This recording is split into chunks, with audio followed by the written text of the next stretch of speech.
नमस्कार, बहुत बहुत स्वागत है आपका। आप देख रहे हैं स्वदेश खबर। मैं हूं आपके साथ प्रशांत पांडे और हो जाइए तैयार, अगले आधे घंटे आपके स्क्रीन पर आने को तैयार इस वक्त की अहम और बड़ी खबरें, फिर चाहे वो बाजार से जुड़ी हों, चुनाव से जुड़ी हों या आपकी जेब से जुड़ी हों। सबसे पहले बात बाजार की। निफ्टी में लगातार तीसरे दिन आज कमजोरी देखने को मिली। दिन के ऊपरी स्तर से करीब 150 अंक फिसलकर 24,150 के नीचे निफ्टी बंद हुआ, लेकिन बैंक निफ्टी में 300 अंकों से ज्यादा की मजबूती नजर आई। वहीं मेटल, एफएमसीजी और फार्मा शेयरों से दबाव नजर आया। वैसे बाजार का एक्शन पूरा क्या रहा, बता रही हैं आशीषा। बिल्कुल, इंडेक्स लेवल पर ज़्यादा कुछ एक्शन नहीं दिखा। निफ्टी एकदम फ्लैट बंद होता हुआ नजर आया 24,150 के पास, लेकिन बैंकिंग और फाइनेंशियल शेयरों में आज की ट्रेडिंग सेशन में तेज़ी दिखी। निफ्टी बैंक 300 अंकों की तेज़ी के साथ 51,850 के आसपास बंद होता हुआ नजर आया। आईटी शेयरों में पिछले हफ्ते तेजी थी, इस हफ्ते भी कंटिन्यू होती हुई नजर आई। HCL टेक और इन्फोसिस टॉप गेनर्स थे निफ्टी आईटी इंडेक्स से। लूजिंग साइड पर फार्मा और मेटल शेयरों की कमजोरी दिखी। फार्मा सेक्टर से औरोबिंदो फार्मा, सिप्ला और इप्का लेबोरेटरीज कुछ टॉप लूजर्स थे निफ्टी फार्मा इंडेक्स से। इंडिविजुअल स्टॉक मूवर्स की बात करें तो याद रखें एशियन पेंट्स नतीजे काफ़ी कमज़ोर थे। 8.5% की गिरावट के साथ एशियन पेंट्स निफ्टी 50 के टॉप लूजर्स में शामिल था। वॉल्यूम ग्रोथ केवल नेगेटिव 0.5% का कंपनी ने रिपोर्ट किया। 8 से 9% वॉल्यूम ग्रोथ का अनुमान था, तो काफ़ी कमज़ोर नतीजे। इसके अलावा ITI 15% की तेज़ी शुक्रवार को दिखी थी, आज फिर एक बार 12% चढ़कर बंद हुआ। कंपनी को नए ऑर्डर्स मिले हैं जिसके चलते तेज़ी दिखी। एडवांस एंजाइम्स नतीजों के बाद 13% नीचे। बायोकॉन, शिपिंग कॉर्पोरेशन, ये कुछ और इंडिविजुअल मूवर्स थे जहां पर एक्शन के दम पर फोकस था, लेकिन all in all index level पर ज़्यादा कुछ एक्शन नहीं था।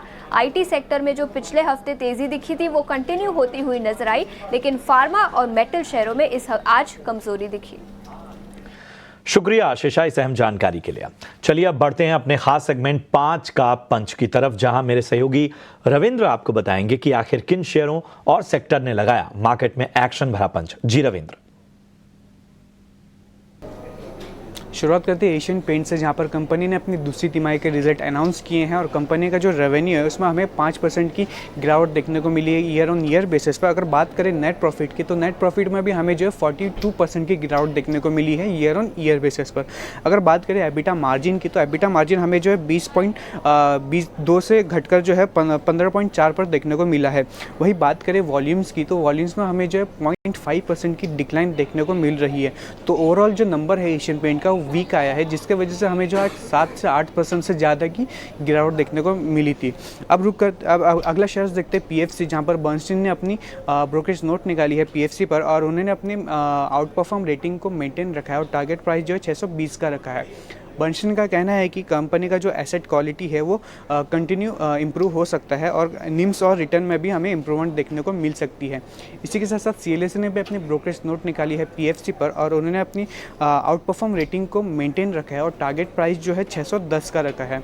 अब देखते हैं हमारा अगला शेयर्स, वो है अपोलो हॉस्पिटल, जहाँ पर कंपनी ने अपने कॉन कॉल में जो है अपना गाइडेंस कट किया है। कंपनी का जो मार्जिन एक्सपांशन है वो 100 से 150 बेसिस पॉइंट से घटकर 50 से 60 बेसिस पॉइंट पर कर दिया है FY25 के लिए। इसी के साथ साथ अपोलो 24/7 में भी कंपनी ने जो 50% GMV ग्रोथ का गाइडेंस दिया था, कंपनी ने वो विड्रॉ कर दिया है। अब रुक करते हैं अगला स्टॉक जो है बायोकॉन, जहां पर US FD ने क्लासिफाई किया है बायोकॉन बायोलॉजिस्ट पारासाइट बेंगलुरु को ऐसा वॉलंटरी एक्शन इनिशिएटेड। इसी के साथ साथ मोतीलाल ने भी कहा है कि ये जो अप्रूवल है साइट का वो 15 महीने से स्टक था, जिसके वजह से अब प्रोडक्ट अप्रूवल्स में जो है क्लियर विजिबिलिटी देखने को मिल सकती है। तो हमने बात कर ली एशियन पेंट की, PFC की, अपोलो हॉस्पिटल की, बायोकॉन्स की। अब रुक करते हैं हमारे आज के आखिरी शेयर्स में, तो है बजाज कंज्यूमर, जहां पर कंपनी ने अपनी दूसरी तिमाही के रिजल्ट अनाउंस किए हैं और कंपनी का जो रेवेन्यू है उसमें हमें फ्लैट देखने को मिल रहा है। अगर बात करें नेट प्रॉफिट की, तो नेट प्रॉफिट में हमें जो 14.6% की गिरावट देखने को मिल रही ईयर ऑन ईयर बेसिस में, जो 37 करोड़ से घटकर 32 करोड़ पर देखने को मिली है। अगर बात करें एबिटा की, तो एबिटा में भी हमें जो प्रेशर देखने को मिल रहा है, जो 37 करोड़ से घटकर 33 करोड़ पर देखने को मिल रहा है। वही बात करें मार्जिन्स की, तो मार्जिन्स में भी हमें जो है प्रेशर देखने को मिल रहा है, जो 15.6 से घटकर 14% पर देखने को मिल रहा है। शुक्रिया करेंगे रविंद्र आपका इस अहम जानकारी के लिए। बाजार में एफआईआईज की बिकवाली हावी होने के बावजूद एसआईपी निवेश में कोई कमी नहीं आई है। अक्टूबर महीने में एसआईपी निवेश ने नया इतिहास रचते हुए पहली बार 25,000 करोड़ का आंकड़ा पार कर लिया है।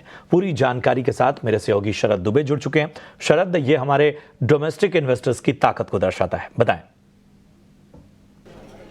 जी बिल्कुल, अक्टूबर के एमफी डेटा की बात करें तो एसआईपी के आंकड़े सबसे इंपॉर्टेंट रहते हैं इन डेटा में देखने के लिए, और इस बार एसआईपी जो है रिकॉर्ड लेवल्स पे आया है, रिकॉर्ड हाई लेवल्स पे, यानी कि 25,000 करोड़ का मार्क को पहली बार एसआईपी लेवल्स ने तोड़ा है। इक्विटी इनफ्लोज की बात करें तो सबसे ज़्यादा इनफ्लोज जो है life time record high levels दर्ज किए हैं। स्पेशली फोकस्ड फंड्स में देखें तो 12,000 करोड़ का इनफ्लोज देखने मिला है। ये पहली बार हुआ है कि 40,000 करोड़ का आंकड़ा जो है कंपनी ने पार किया है पिछले 5 महीने में।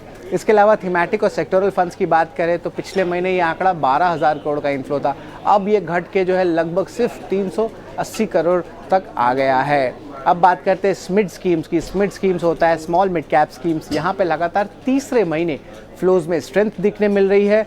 और अगर लार्ज कैप फंड्स की बात करें तो यहाँ पे भी जो है आप कह सकते हैं मंथ ऑन बेसिस पे इनफ्लोज डबल हो गई है, लगभग 3,450 करोड़ रुपए से। एनएफओज न्यू फंड ऑफर्स की बात करें तो वो धीरे धीरे घट रही है, लगातार दूसरे मंथ एनएफओज जो हैं गिर रहे हैं, साइज़ के हिसाब से भी, स्कीम के हिसाब से भी। बट याद रखिए multi cap scheme, flexi cap scheme, focused scheme और इवन लिक्विड फंड्स, अगर डेट की बात करें, हाइब्रिड फंड्स, तो इन सारे सेगमेंट्स में अच्छी खरीदारी देखने मिल रही है और फ्लोज में अच्छी मोमेंटम आई है। शुक्रिया करेंगे शरद आपका इस अहम जानकारी के लिए।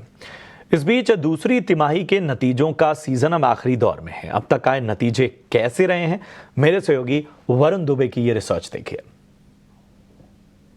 इस क्वार्टर अगर आप देखेंगे तो अब तक निफ्टी की 50 कंपनीज अगर आप पकड़े तो ऑलमोस्ट 90% कंपनियों के नतीजे आ चुके हैं, यानी कि 50 में से करीब 44 कंपनियां ऐसी है जो अपने नतीजे घोषित कर चुकी है। इसमें से 15 कंपनियां ऐसी है जिनके नतीजे अच्छे रहे, लेकिन बाकी अगर आप देखेंगे तो या तो कमज़ोर रहे हैं या मिले जुले रहे हैं या फिर अनुमान के मुताबिक रहे हैं। तो ये इस बार की पूरी पिक्चर है, यानी इस बार अगर आप देखेंगे तो हिट्स से ज़्यादा मिसेस आपको देखने मिल रहे हैं।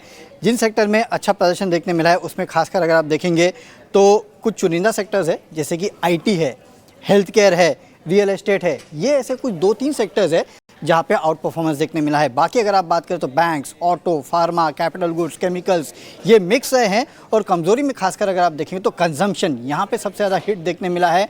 एनबीएफसीज, खासकर माइक्रो फाइनेंस, मेटल, सीमेंट और ऑयल एंड गैस में कमज़ोरी देखने मिली है। सबसे पहले बैंक्स की बात करूँ तो सरकारी बैंक्स अच्छे थे, लेकिन निजी बैंक जहाँ पे माइक्रो फाइनेंस का एक्सपोजर था और बाकी एनबीएफसीज यहाँ पे खासकर माइक्रो फाइनेंस का एक्सपोजर था, वहाँ पे दिक्कत देखने मिली, क्योंकि वहाँ पे प्रोविजनिंग ज़्यादा हुई है, एसेट क्वालिटी ख़राब हुई है और साथ ही साथ आगे के गाइडेंस जो है वो काफ़ी चिंताजनक है।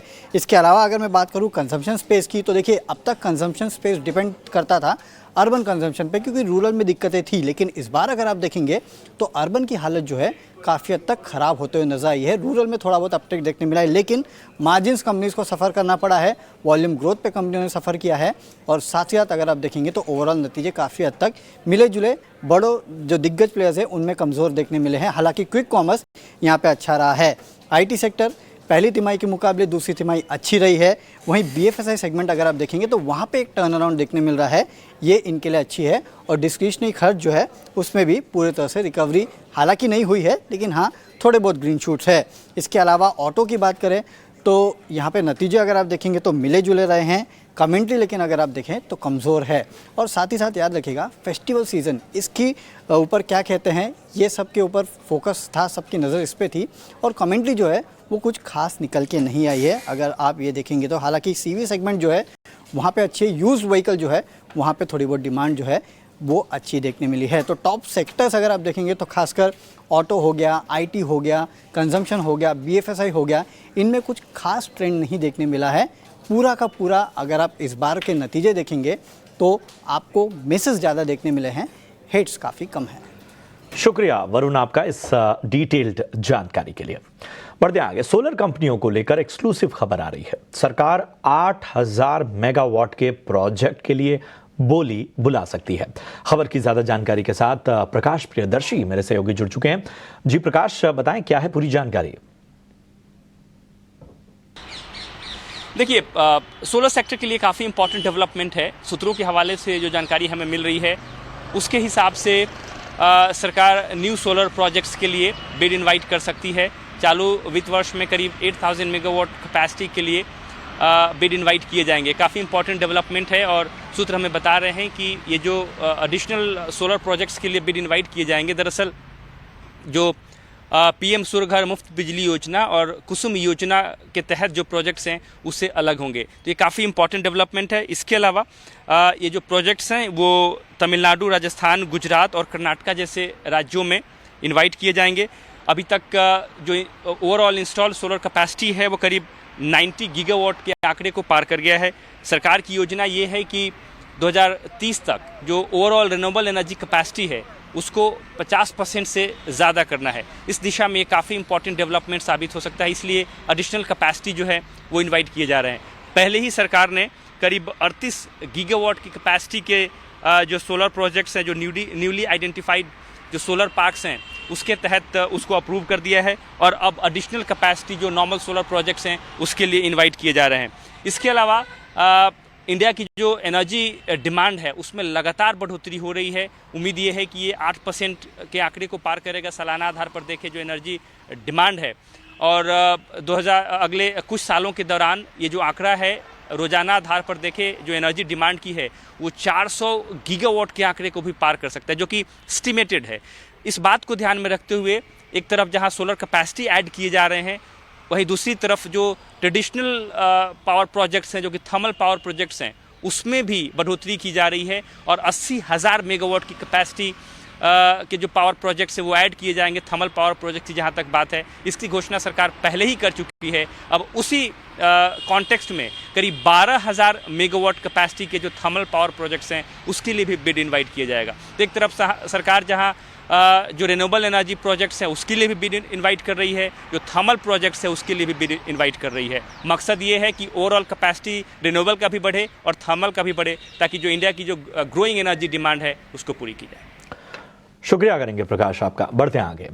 देश की सबसे बड़ी कार कंपनी मारुति सुजुकी ने अपनी मिड साइज सेडान डिजायर के 4th जनरेशन मॉडल को लॉन्च कर दिया है। करीब 6,80,000 रुपए की एक शोरूम कीमत की शुरुआत होने वाली इस कार में क्या खास है, इसके लिए कंपनी ने करीब 1,000 करोड़ रुपए खर्च किए हैं। ये जाना हमारे सहयोगी सुमित चतुर्वेदी ने कंपनी के senior executive officer Partho Banerjee से। सर शुक्रिया हमसे बातचीत करने के लिए। पहले बताइए ग्राहकों के लिए कि ये डिज़ायर नया क्या है इसमें। सुमित जी, ये जनरेशन 4 डिज़ायर हमने आज लॉन्च किए। 4th जनरेशन है, पूरी हमने चीज़ चेंज कर दी है इसमें अंदर में। आप ये देखें, सिर्फ ब्रांड डिज़ायर जो है, पावर है, वो चीज़ है, but in line with today's young customer, जो उनकी नीड्स है कि उनको एक स्लीक, प्रोग्रेसिव, बड़ी मॉडर्न स्टाइलिंग चाहिए, तो हमने इस गाड़ी की जो एक्सटीरियर है, और ये अमेजिंग हेड टर्नर हो गया है। आप इसको हम जब टेस्ट ड्राइव के लिए लेके जा रहे थे, हर आदमी इसको घूम उड़ के देख रहा है। यदि हम इंटीरियर्स के लिए बात करें आपका, आप देखेंगे बहुत ही लग्जूरियस इंटीरियर क्रिएट किया है हमने। 2 टोन इंटीरियर्स दिया है, बेज कॉम्बिनेशन के साथ लाए हैं, और पीछे जो रियर सीट बहुत ही स्पेशियस किया है हमने। 3 लोग भी बैठे हैं। इस सेगमेंट के अंदर में किसी भी गाड़ी के अंदर इतनी स्पेस नहीं है जितनी कि हमने इस गाड़ी में दी है। इसके अलावा हमने इस सेगमेंट में पहली बार फर्स्ट इन द सेगमेंट कुछ फीचर्स इंट्रोड्यूस किए हैं, जैसे कि आपका electric sunroof first in segment है, 360 डिग्री कैमरा ऑल अराउंड। ये आपके प्रीमियम सेगमेंट्स में जो फीचर्स होते हैं वो हम प्रोवाइड कर रहे हैं, कि हम बिलीव करते हैं कि जो हमारा यंग इंडियन कस्टमर है उसको ये फीचर्स हमें देने हैं, हमें अपने फीचर्स को डेमोक्रेटाइज करना है। सेफ्टी के ऊपर लोग बहुत बात करते थे, हमने 6 एयर बैग इसको स्टैंडर्ड कर दिया है हर वेरिएंट के लिए। इसके अलावा भी हमारे 15 और सेफ्टी फीचर्स हैं। और coming to the engine part of it, state of art, हमने एक नई इंजन इसके अंदर दी है, Z सीरीज़ इंजन, जिसमें कि मारुति जानी जाती है माइलेज के लिए। पेट्रोल वेरिएंट में हम 24 किलोमीटर पर लीटर दे रहे हैं, और CNG वेरिएंट में हम 34 तक चले जाते हैं। पर अगर बात करें कि एक ऐसा segment, mid size sedan segment, जब कंपनियां बहुत कम है, तो मारुति को इसमें कैसा क्या दिख रहा है कि मारुति इसमें नया गाड़ी लेकर आया है? देखिए, मैं बिलीव करता हूँ मार्केट लीडर को हर सेगमेंट, हर फॉर्म फैक्टर और हर फ्यूल ऑप्शंस को देना बहुत ज़रूरी है।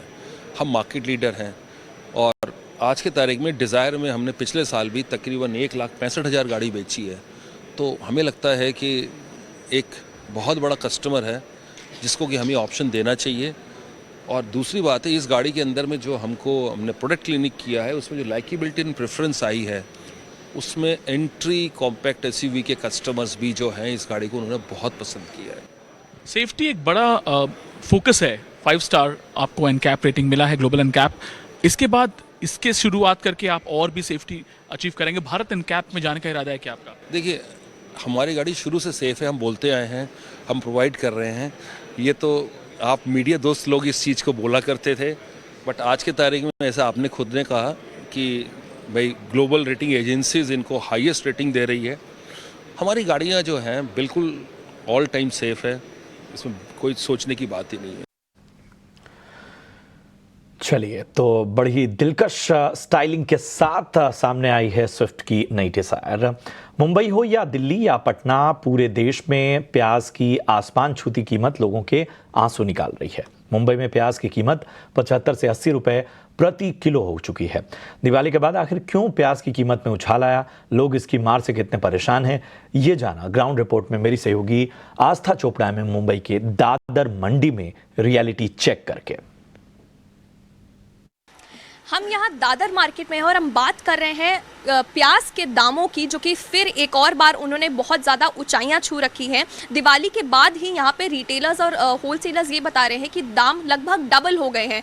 पहले जो कि कांदे सेम 30 से 40 रुपए प्रति किलो बिकते थे, अब वो 75 से 80 किलो बिक रहे हैं, जिसका मेन रीज़न है ये 2 सिटीज़ में ज़्यादा प्रेवलेंट है। सबसे पहले बात करें हम दिल्ली और मुंबई की, तो होलसेलर्स के मुताबिक ये इसलिए हो रहा है जो कि बारिश पड़ी थी, उन्होंने जो भी नई फसल आई थी प्याज की उसको ख़राब कर दिया था। जो मार्केट में जो भी प्रोडक्ट आ रहे हैं, प्याज के प्रोडक्ट आ रहे हैं, वो रॉटन है, वो ख़राब हो चुके हैं, जिसकी वजह से ये मेन रीज़न है जो कि दाम उनके बहुत ज़्यादा बढ़े हैं।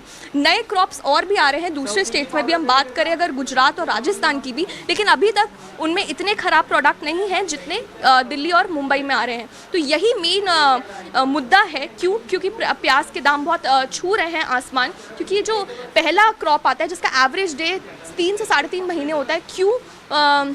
क्योंकि उनके दाम ऑलरेडी बहुत ज़्यादा बढ़ चुके हैं और क्रॉप जो है वो बहुत ख़राब हो चुका है। लेकिन होलसेलर्स के अकॉर्डिंग अभी ये बताया जा रहा है कि अगले ही कुछ दिनों में प्याज के क्रॉप जो भी हैं वो ठीक होते रहेंगे, उनकी क्वालिटी काफ़ी बेहतर हो जाएगी, जिसके कारण उनका जो प्राइस है वो बहुत ही कम चला जाएगा। तो उनकी आशंका ये है कि कम से कम प्याज बहुत कम हो जाएगा, 25 रुपये प्रति किलो भी बिक सकता है प्याज। ये एक बहुत ही खुश खबरी है लोगों के लिए, अपने किचन के लिए। लेकिन अभी तक उनको एक ज़्यादा प्राइजेस का भाव सहना पड़ेगा, जो कि 80 रुपये प्रति किलो प्याज बिक रहे हैं। उनको 10 दिन इंतज़ार करना पड़ेगा कब ये प्राइजेस नीचे जाएंगे और कब वो खरीद सकते हैं ज़्यादा। तो ये ग्राउंड रिपोर्ट आपने देखी और बढ़ते हैं अगली खबर की ओर। विस्तारा एयरलाइन आज यानी 11 नवंबर को अपनी आखिरी उड़ान भर रही है। एयर इंडिया में मर्जर के बाद एयर इंडिया नए कोड AI2 के साथ ऑपरेट होगी। पूरी जानकारी दे रहे हैं समीर दीक्षित। देश की फुल सर्विस कैरियर विस्तारा का सफर अब खत्म हो रहा है। जी हां, एयर इंडिया और विस्तारा का मर्जर हो रहा है और 12 नवंबर से विस्तारा एयरलाइन एयर इंडिया के बैनर तले एक नए फ्लाइट कोड AI2 के तहत अब ऑपरेट करेगी।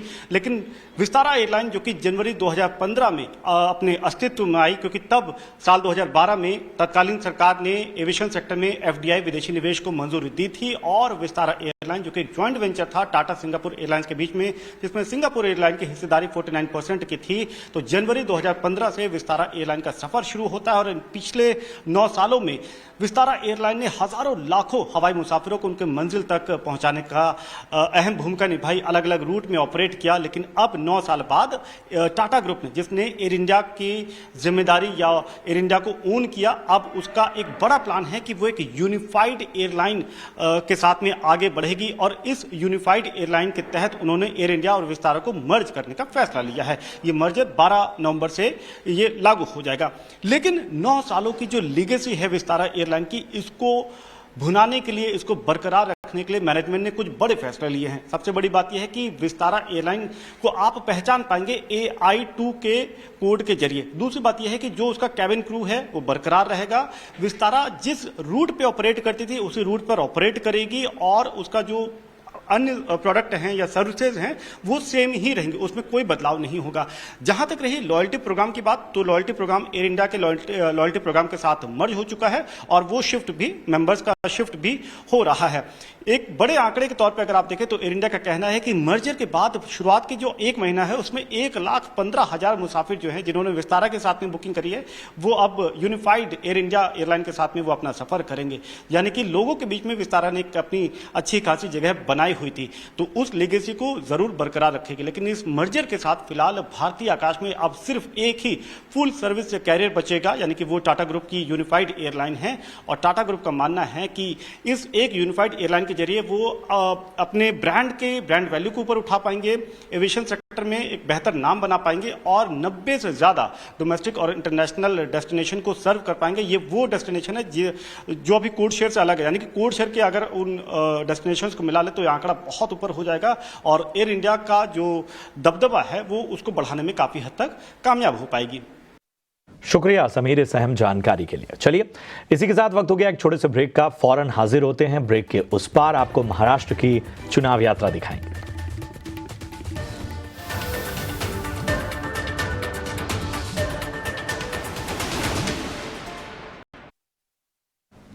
स्वागत है आपका ब्रेक के बाद। महाराष्ट्र चुनाव अब काफी नजदीक आ चुके हैं। ऐसे में हमारी दो सहयोगी साक्षी मिश्रा और दीपिका यादव पहुंची मुंबई के कोलाबा, जहां उन्होंने जाना वोटर्स का मिजाज।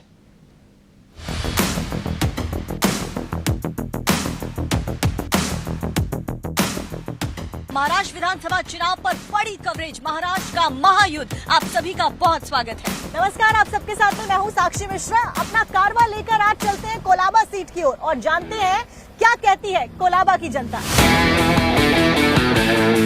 तो मुंबई के चुनाव है और महाराष्ट्र में सियासत फिलहाल गर्म चल रही है। कुछ महिलाएं हमारे साथ हैं, बिल्कुल उनसे बात करते हैं हम। जरा बताइए कि महाराष्ट्र में चुनाव है, क्या लग रहा है आपको, कौन से नेता पसंद है ज्यादा? हमको तो मोदी जी पसंद है। अच्छा, चुनाव भले ही महाराष्ट्र का है लेकिन मोदी जी पसंद है। राहुल गांधी को लेकर के आप लोगों की क्या राय है? राहुल गांधी के बारे में तो पता है, अपने को पता नहीं राहुल है, गांधी के बारे में पता ही नहीं। मतलब ये थोड़ी चौंकाने वाली बात है। इससे ये पता चलता है दीपिका कि मोदी जी की पॉपुलैरिटी तो बहुत ज्यादा है। अच्छा, आप लोग महाराष्ट्र से ही हैं? आप लोग मुंबई से, यहीं से? आप लोग बताइए। अच्छा, महाराष्ट्र में चुनाव है, क्या माहौल इस वक्त लग रहा है आपको? माहौल तो अच्छा है अभी। तो किस सेंस में आप पूछना चाह रहे हो? इलेक्शन आ रहे हैं, वोट्स होने वाले हैं, आप लोगों को क्या लगता है? क्योंकि देखिए धर्म की राजनीति बहुत ज्यादा हो रही है, बड़े बड़े नेता आ रहे हैं दिग्गज प्रचार करने के लिए, क्या उसका असर यहाँ पर पड़ेगा? तो डिवाइडेशन उतना हो गया ना पॉलिटिकल पार्टीज का, तो अभी होने ही वाला है। आपका नाम क्या है?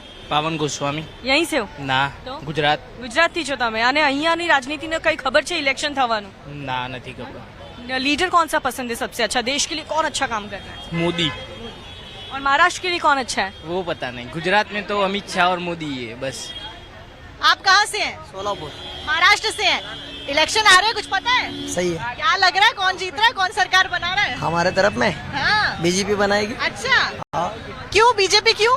वो सही महीने में वही काम सही कर रही है। क्या काम से संतुष्ट है आप बीजेपी के? पूरा दिल खोल के संतुष्ट है।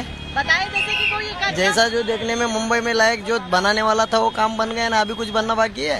इससे पहले तो 70 साल में कुछ बना नहीं, तो अभी बन गया। तो चुनाव जब आते हैं तो लोग कहते हैं कि भ्रष्टाचार, महंगाई, सब इन सबके भ्रष्टाचार खिलाफ- बोलने वाले इन की सबके बात है। खिलाफ आपको क्या लगता है कौन लड़ेगा? हमारे तरफ से तो देवेंद्र फडणवीस सही आदमी है। अच्छा, महाराष्ट्र के लिए तो वही नेतृत्व करेगा, कोई हाँ। दूसरा कोई माइका लाल नहीं बनेगा। उसके लेवल में तो नहीं, उसके पीछे तो एकनाथ शिंदे प्राइम मिनिस्टर। अच्छा, मतलब ये तो चाहते देवेंद्र फडणवीस एकनाथ शिंदे से भी अच्छा काम कर रहे हैं। क्या उम्मीद, क्या चाहते हैं, डेवलपमेंट क्या हुआ? दिल खोल के डेवलपमेंट है।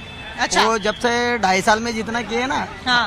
5 या 50 साल में भी नहीं हो पाया। हाँ। देखने के लायक एकनाथ शिंदे के और देवेंद्र फडणवीस के साथ में ना। अच्छा, उद्धव ठाकरे को लेकर के महाराष्ट्र की जनता क्या सोचती है? सोचती है, मगर उसने जो हिंदुत्व के लिए जो गलत काम किया है उसके लिए उसके दिल में थोड़ा, जनता के दिल में तो गठबंधन उन्होंने कांग्रेस से किया, उससे नाराजगी है। उनके पिताजी का जो ये उसमें मिल गया ना, हिंदुत्व जो उनका पिताजी जो रखा था बॉम्बे पे, वो रखना चाहिए था। तो यहाँ पर कुछ युवा भी मौजूद हैं, इनसे भी हम जानते हैं कि इस बार मुंबई का किंग कौन होने वाला है। मुझे तो लग रहा है ये टाइम जो बीजेपी सरकार है वही बनने की। उनके किस काम से आप लोग ज्यादा प्रभावित हो रहे हैं? उससे काम से तो नहीं, लेकिन एग्जीक्यूशन काफी फास्ट हो रहा है, मुझे ये देखने में मिल रहा है। क्योंकि काफी जो जितना भी प्रोजेक्ट्स थे कोस्टल रोड वगैरह जो उनके कार्यकाल में कंप्लीट हुए हैं, तो मुझे ऐसा लग रहा है कि शायद आगे और भी काम उनके ज्यादा होंगे। अच्छा, आप ऑफिस गोइंग पर्सन है, ऐसे में जो ऑफिस वर्क के लोग हैं उनकी क्या उम्मीदें हैं सरकार से? वो क्या चाहते हैं कि सरकार उनके लिए क्या करे जो आए? अभी वैसे तो स्पेसिफिक तो मैं कुछ बोल नहीं सकता हूँ कि क्या चाहिए, लेकिन एक चीज है कि जो टैक्स वगैरह में है, जो उनके हाथ में नहीं है एक्चुअली, जो सेंट्रल गवर्नमेंट के हाथ में है, उन पे थोड़ा हम लोग को रिलैक्सेशन मिलना चाहिए काफी। तो वो एक हम लोग की एक डिमांड रहेगी। और जो चुनाव में धर्म की राजनीति होती है उससे युवाओं को कोई फर्क पड़ता है क्या? बड़े बड़े बयानबाजी हिंदू को लेकर के आते हैं, मुस्लिम्स को लेकर आते हैं, लाउड स्पीकर, बजरंग बली, ये सबसे कोई आप लोगों को इम्पैक्ट पड़ता है? वैसे एसएच तो मैं 100% तो बोल नहीं सकता, लेकिन हाँ उसके इसके ऊपर भी काफी चुनाव राजनीति हो रही है, जैसे कि मंदिर के ऊपर हो रहा है, मस्जिद के ऊपर हो रहा है, वो तो होने ही वाला है। वो तो हम लोग उसको छोड़ के हम लोग शायद इलेक्शन आगे बढ़ ही ना पाए। वो एक ऐसा होना चाहिए कि नहीं होना चाहिए? वैसा नहीं होना चाहिए, लेकिन कुछ रेगुलेशंस तो होने ही चाहिए। महाराष्ट्र की सियासत और इलेक्शंस आ रहे हैं, क्या कुछ ऐसा लग रहा है कि अभी गवर्नमेंट ने अच्छा काम किया है तो री-इलेक्ट होनी चाहिए। री-इलेक्ट होनी चाहिए, यानी कि क्योंकि देखिए दोनों गठबंधन बड़े बड़े वादे कर रहे हैं, झड़ी लगा दी गई है योजनाओं की, लेकिन आप लोग किससे सहमत होने वाले हैं? हम तो बीजेपी के साथ है, पर हम फ्रीबीज के खिलाफ है। अच्छा, फ्री नहीं देना चाहिए। यानी कि लाडली बहन योजना जो चलाई जा रही है उसके बारे में आपका क्या ओपिनियन है? उसके बारे में मुझे लगता है गलत है, ऐसा फ्री कुछ भी नहीं देना चाहिए।